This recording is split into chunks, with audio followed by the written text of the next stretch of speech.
Okay, the South Dakota legislature voted down the Ten Commandment bill, thinking we don't need the Ten Commandments in schools. That wouldn't be a good thing for kids to know. There's no historic precedent. It's not like we've had the Ten Commandments in public education from the Pilgrims up until like the 1980s. We don't need that there. What's significant, the South Dakota legislature is overwhelmingly Republican.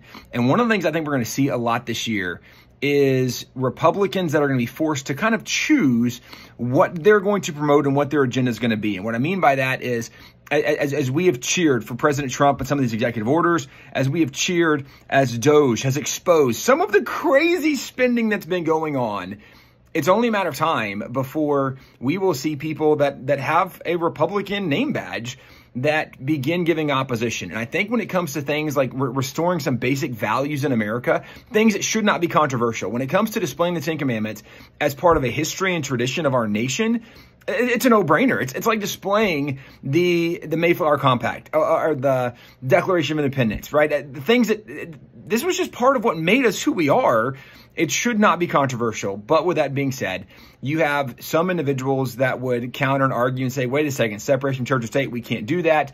Some that would say the courts have already ruled and said we can't have Ten Commandments because they don't understand the current precedent that has changed some of what used to be. We don't have to follow those old standards anymore. We have a more recent updated Supreme Court ruling that clearly identifies that you actually can restore some basic religious and moral values, but also you're going to see people that are just going to kind of be waffling in the middle.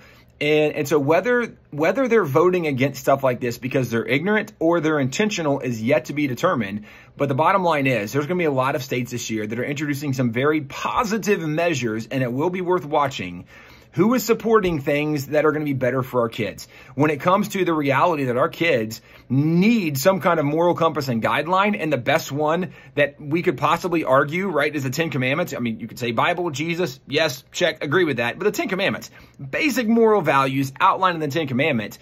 And for then people to argue against that, it's very revealing, and we need to pay attention because either they're ignorant or they're intentional. If they're ignorant, they need to figure this out and be educated. If they're intentional, those are the kind of people that probably we don't want to keep voting for because they don't represent our values and they're not helping to restore America back to its foundation. We will track a lot more things throughout the year. There's going to be many different states that we are going to be flying into to testify in committees on the restoration of some basic things in American education, as well as other areas. We'll keep you updated, but definitely this is important what just happened, and it's worth watching in the future to see who are the people fighting to defend our kids, fighting to restore basic values in America, and who are those voting against it.